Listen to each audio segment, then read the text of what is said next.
2 number যে অঙ্কটা ছিল সেই অঙ্কের সমাধান করাবো। আমাদের অঙ্কটা হচ্ছে উদাহরণ 6 এর অঙ্ক। অনেকে আমাকে প্রশ্ন করেছেন যে, "ভাইয়া আমার তো পরীক্ষা কয়েকদিন পর, আমার তো পড়তে ইচ্ছা করে না। আমি পড়বো কোনটা? আমি বাংলা পড়তে গেলে ইংলিশ পড়তে পারি না, ইংলিশ পড়তে গেলে বাংলা পড়তে পারি না বা অন্য কোনো সাবজেক্ট ধরলে আরেকটা সাবজেক্ট পড়তে পারি না।" ভাই আপনাদের জন্য আমার একটা কথা। আপনারা যখন যে সাবজেক্ট শুরু করবেন, মনে করেন এখন আপনি এই অঙ্কটা করছেন। তো আপনি যখন অঙ্ক বই পড়বেন বা অঙ্ক করবেন তখন মনে করবেন যে আপনার দুনিয়ায় মাত্র একটাই সাবজেক্ট আছে, সেটা হচ্ছে অঙ্ক। যতক্ষণ আপনি অঙ্ক করতে থাকবেন ততক্ষণ ভাববেন যে অঙ্ক বাদে আর কোনো সাবজেক্ট নেই, অঙ্ক বাদে আর কোনো সাবজেক্ট নেই। তো আপনি যখন মনোযোগ দিয়ে অঙ্ক করবেন ভাই, ওই অঙ্ক আপনার মনে থাকবে এবং ওই অঙ্ক যদি সৃজনশীল আসে তাহলে পারবেন ভাই। অঙ্ক সৃজনশীল কখনো বই থেকে হুবহু কমন আসে না ভাই। এই যে মনে করেন যে এইটা অঙ্কটার কথা বলি, এই অঙ্কটা হুবহু কখনো আসবে না। যদিও আসে তো এটা সেটা ব্যতিক্রম, কিন্তু এই মান চেঞ্জ হবে। মনে করেন এখানে পি আছে, এখানে এ হতে পারে, এখানে এক্স আছে, এখানে পি হতে পারে ভাই। এই যে ভ্যালু মানে প্রত্যেকটা চলকের পরিবর্তন হতে পারে, কিন্তু হুবহু কমন নাও আসতে পারে। সেক্ষেত্রে আপনাকে বুঝতে হবে যে কোন অঙ্কটা আসছে। তার মানে আপনি বারবার যদি অঙ্ক প্র্যাকটিস করেন, বারবার যদি অঙ্কর অনুশীলন করেন, তাহলে আপনি যে কোনো অঙ্কের সমাধান করতে পারবেন। তাহলে আসেন আমরা অঙ্কের সমাধানে আসি। আমাদের যে অঙ্কটা দেখতে পাচ্ছি এটা হচ্ছে উদাহরণের 6 নাম্বার অঙ্ক। উদাহরণ 6 নাম্বার অঙ্ক। এই অঙ্কে বলছে যে √1 plus x plus √1 minus x divided √1 plus x minus √1 minus x equal to p হয়ে প্রমাণ করো যে p square minus 2p by x plus 1 equal to 0। আমাদের এখানে একটা ভ্যালু দেওয়া আছে, সেটা কি পি এর মান। এই পি এর মান থেকে প্রমাণ করতে হবে যে বাম পক্ষ ইকুয়াল টু ডান পক্ষ শূন্য হবে। তাহলে আমরা প্রথমে লিখতে পারি দেওয়া আছে, লিখে নেব কি দেওয়া আছে।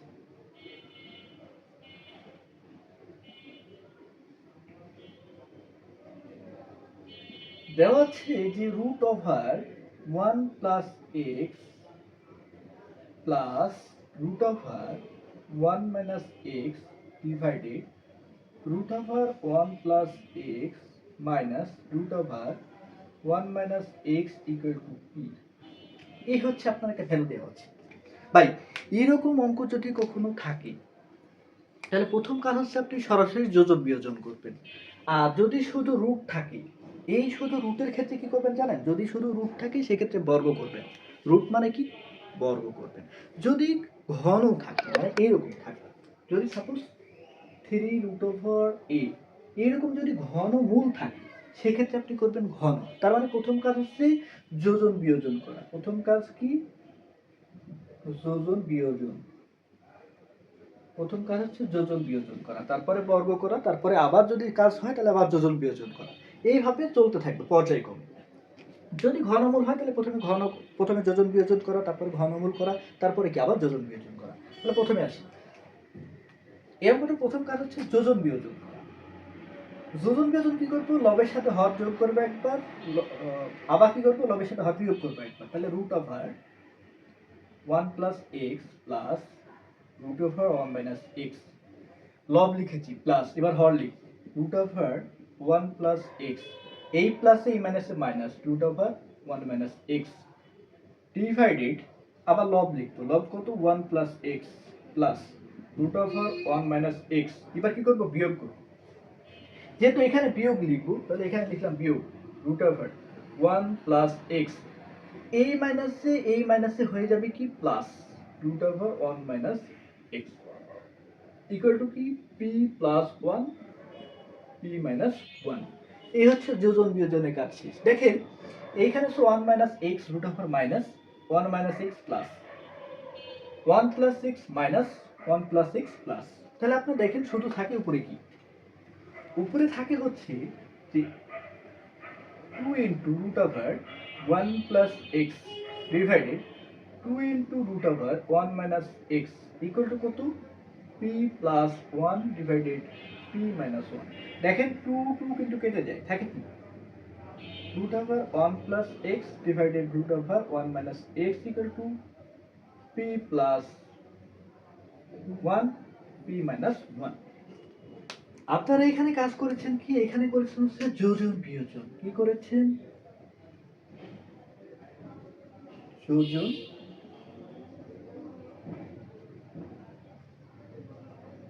বিয়োজন।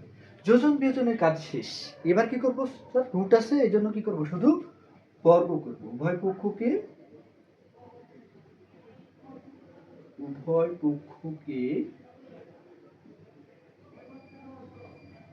বর্গ করে, উভয় পক্ষকে আমরা কি করব, বর্গ করব। বর্গ বলতে কি, এইটার পরে স্কয়ার করব। তার মানে আমরা এভাবে লিখব যে root over 1 plus x divided root over 1 minus x, এই পুরোটার পরে কি করব, স্কয়ার করব, equal p plus 1 divided P minus 1, এইটার পরে কি স্কয়ার করব। বর্গ লেখা শেষ। এবার বর্গ সমাধান করব। বর্গের সমাধান কি করব, দেখেন এইখানে কি আছে, রুট আছে, এইখানে কি আছে, বর্গ আছে। রুট বর্গ একই সাথে থাকলে কি উঠে যায়, এরকম যে রুট ওভার এ তারপরে যদি স্কয়ার থাকে, তার মানে কি বর্গ রুট যদি একসাথে থাকে উঠে গিয়ে কি হয়, শুধু এ। তার মানে এখানে হবে হচ্ছে 1 প্লাস এক্স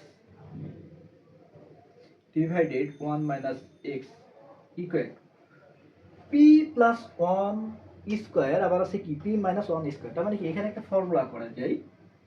ফর্মুলাটা হচ্ছে যে P square plus 2p plus 1, তার মানে a plus b whole square সূত্র করলাম, divided p square minus 2p plus 1, তার মানে কি করলাম, a minus b whole square সূত্র করলাম।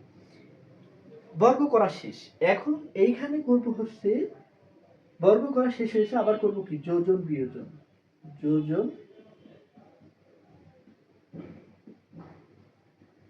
বিয়োজন।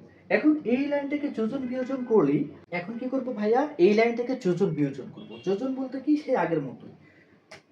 যোজন বলতে যে লব আছে 1 প্লাস এক্স এর সাথে নিচেরটাকে যোগ করব, 1 মাইনাস এক্স যোগ করলাম, ডিভাইডেড 1 প্লাস এক্স লব মাইনাস 1 মাইনাস যেহেতু করেছি, এই মাইনাস আর এই মাইনাসে কি হয়ে যাবে, প্লাস, ইকুয়াল টু কি আছে এই পাশে, P square plus 2p plus 1, এটার সাথে কি যোগ করব, হর যোগ করব। হর আছে কি, p square minus 2p plus 1 divided, আবার লব লিখি, P square plus 2p plus 1 minus P square.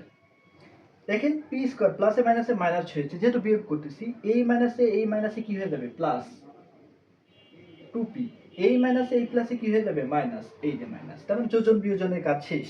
যোজন বিয়োজনের কাজ যেহেতু শেষ, শুধু এখন ক্যালকুলেশন বাকি।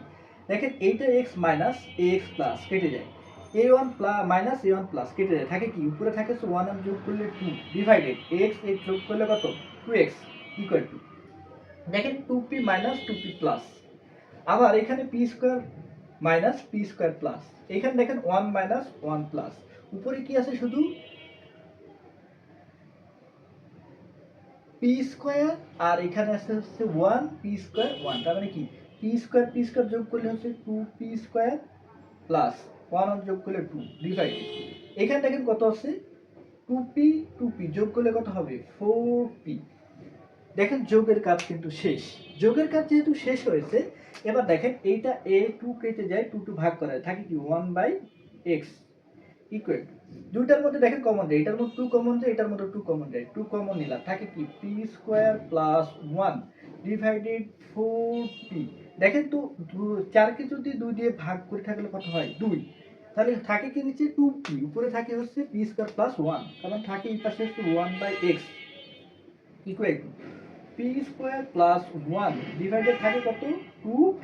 এখন দেখেন তো এটা আর আর গুণ করা যায়, এটার সাথে এটা গুণ করা যায়, এটার সাথে এটা গুণ করা যায়, গুণ করেন, গুণ করলে কি হয়, x into P square plus 1 equal two 2p। কিন্তু আপনি খেয়াল করেন তো, আপনাকে প্রমাণ করতে বলছে কি, p square minus 2p by x plus 1, তার মানে আপনি যদি শুধু এই 2p কে এই পাশে নিয়ে আসেন, তাহলে এটা হয়ে যাবে কি, বিয়োগ হয়ে যাবে। বিয়োগ হলে আপনি সবাইকে যদি x দিয়ে ভাগ করেন, তাহলে অঙ্কের সমাধান হয়ে যাবে।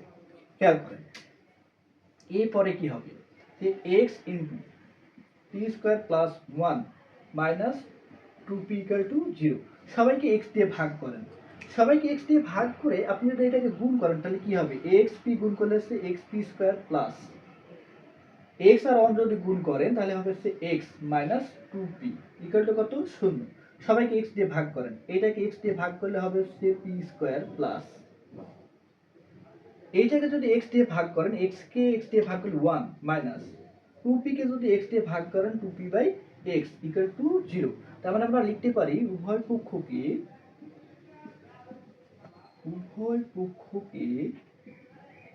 এক্স দিয়ে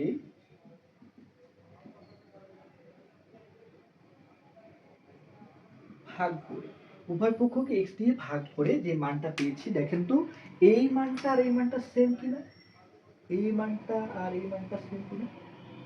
তার মানে কি, এটা হচ্ছে প্রমাণিত, এটা হচ্ছে প্রমাণিত। বুঝতে পেরেছেন কিনা?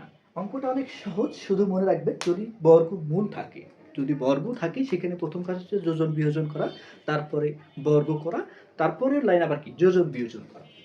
এরপরে যদি ঘনমূল থাকতো ভাই, তো সেক্ষেত্রে কি হতো, প্রথমে যোজন বিয়োজন করে নিতাম, তারপরে ঘনমূল করতাম, আবার কি যোজন বিয়োজন করতাম। এইভাবে পর্যায়ক্রমে যদি করতে থাকি তাহলে এই কোয়ালিটির যে অঙ্কগুলো থাকবে এই অঙ্কের সমাধান খুব সহজেই করতে পারবো। এই অঙ্কটা অনেক ইম্পর্টেন্ট ভাই, হুবহু কমন না আসলেও চেঞ্জ করতে পারে, তবে চেঞ্জ করলেও রূপ কিন্তু একই রকম থাকবে।